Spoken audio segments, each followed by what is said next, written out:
बाँसको बोट जति अग्लो भए पनि आकाश छुँदैन, अचानकको पीडा खुकुरीलाई थाहा हुँदैन, सम्झेर बेला बेलामा खिन्न हुन्छ यो मन, तर पनि बहादुरको सन्तान विगत सम्झेर यो मन। धन्यवाद यो कार्यक्रम सञ्चालन गरिरहनुभएका सञ्चालक कमरेडलाई। 31औं जनयुद्ध दिवसको अवसरमा यहाँ उपस्थित हाम्रो सङ्गठनका कर्णाली प्रदेशका उपाध्यक्ष र सङ्गठनको विभिन्न जिम्मेवारीमा रहनुभएका तपाईँ सम्पूर्ण कमरेडहरूलाई यो जनयुद्ध दिवसको शुभकामना सँगसँगै म अभिवादन पेश गर्न चाहन्छु। स्वीकार्नुहोस्। आजभन्दा ठिक 30-31 वर्ष अगाडि अथवा 2052 फागुन 1 गतेको दिनको हामी कल्पना गरौँ। त्यो 30-31 वर्ष अगाडि पनि यो देशमा नागरिकहरू बस्ने, मानिसहरू बस्ने, तिनीहरूको जम्मा हैसियत एउटा रैती बराबरको थियो। तिनीहरूले बोल्नका लागि अनुमति चाहिन्थ्यो, तिनीहरूलाई हाँस्नका निम्ति अनुमति चाहिन्थ्यो, तिनीहरूलाई नाच्न गाउन इभन यी सबै कुराहरूमा चाहिँ के गर्नका निम्ति उनीहरूलाई अनुमति चाहिन्थ्यो। त्यसका विरुद्धमा केही मान्छेहरू उठे, त्यसका विरुद्धमा केही मान्छेहरू जुर्मुराए, केही मान्छेहरू लडे, कति मान्छे मैदानमा लडे, कति मान्छेहरू शहीद भए, घाइते भए, अपाङ्ग भए, कति मान्छेहरूको घरबार बिग्रियो, कति मान्छेहरूको चिल्ली बिचल्ली भयो। तर जे भए पनि ती केवल आफ्नो लागि लडिरहेका थिएनन्। तिनीहरूले आफूले भोगेको नियति र त्यो दुःख सुदूर भविष्यमा आफ्नो आउने सन्ततिहरूले, यो देशमा बस्ने नागरिकहरूले त्यो नियति र दुःख भोग्न नपरोस् भन्ने तरिकाले मान्छेहरू लडे, भिडे, जुर्मुराए।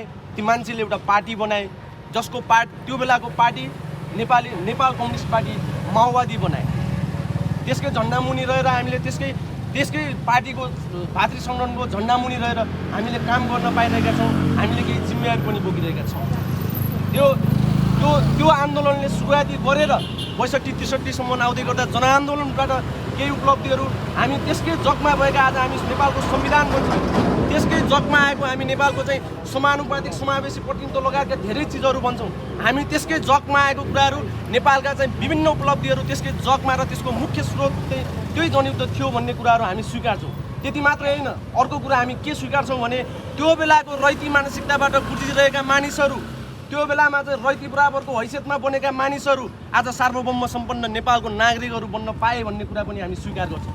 हामीले भन्यौँ एउटा मधेसीको छोरालाई ल्याएर राष्ट्रपतिको कुर्सीमा राख्न चाहन्छौँ, मधेसीको छोराले एउटा प्रमादीले सल्युट हानेर राष्ट्रपति भएको हेर्न चाहन्थ्यो भन्यौँ। हामीले राष्ट्रपतिको कुर्सीमा एउटा मधेसीको छोरा ल्याएर बसाल्यौँ। हामीले सभामुखको कुर्सीमा हामीले एउटा जनजातिको महिला ल्याएर बसाल्न चाहन्थ्यौँ भन्यौँ। हामीले एउटा जनजाति महिलालाई ल्याएर सभामुखको कुर्सीमा बसाल्न खोज्यौँ। हामीले एउटा महिलालाई प्रधान न्यायाधीशको कुर्सीमा बसेको हेर्न चाहन्थ्यौँ भन्यौँ। हामीले प्रधान न्यायाधीशको कुर्सीमा ल्याएर हामीले चाहिँ एउटा महिलालाई प्रधान न्यायाधीशको कुर्सीमा हेर्न पायौँ।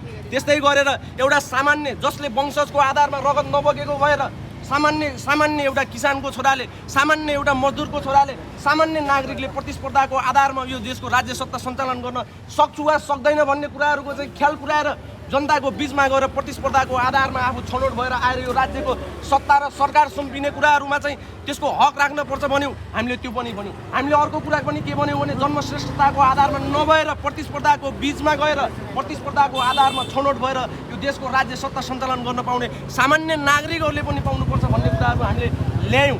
त्यसैले आज कतिपय ठाउँहरूमा चाहिँ यही जनयुद्धलाई खिचिट्याउरी गर्नेहरू, यही जनयुद्धलाई चाहिँ केही मान्छेहरूले हिंसा भन्ने, केही मान्छेलाई यसलाई चाहिँ आतङ्क भन्ने, यही चिजलाई चाहिँ विभिन्न बाहनामा चाहिँ जसरी खिचिट्याउरी गरिरहेका छन्। हामी अझै पनि भन्छौँ केही छैन, भन्नुहोस्। त्यही भन्ने स्वतन्त्रताको मुख्य जग भनेको पनि यही जनयुद्ध हो। तपाईहरू 238 वर्षको चाहिँ त्यो बेलाको निरङ्कुश राजतन्त्रमा चाहिँ तपाईँले बोल्नका निमित्त पनि with permission can I say something भनेर बोल्नु, तपाईँले चाहिँ एउटा ठाउँमा गएर अनुमति लिनुपर्थ्यो। तपाईँले केही बोल्नका निम्ति एउटा रैतीलाई भेट्ने हैसियत थिएन, केही बोल्नका निम्ति तपाईँले राजासँग चाहिँ प्रत्यक्ष गएर उभिने हैसियत थिएन। तपाईँले 1 किलोमिटर टाढाबाट जदौ भनेर 1 किलोमिटर टाढाबाट चाहिँ जिउ गरेर बल्ल तपाईँको अधिकारहरू कुण्ठित भएका थिए। तपाईँले बोल्ने स्वतन्त्रता पनि थिएन, तपाईँलाई सूचनाको हकको स्वतन्त्रता पनि थिएन। जे थिएन ती सबैका लागि ल्याउने, सबै गर्ने, सबै ल्याएर चाहिँ गर्नुपर्छ भन्ने कुरा यही जनयुद्धले बनाइदिएको।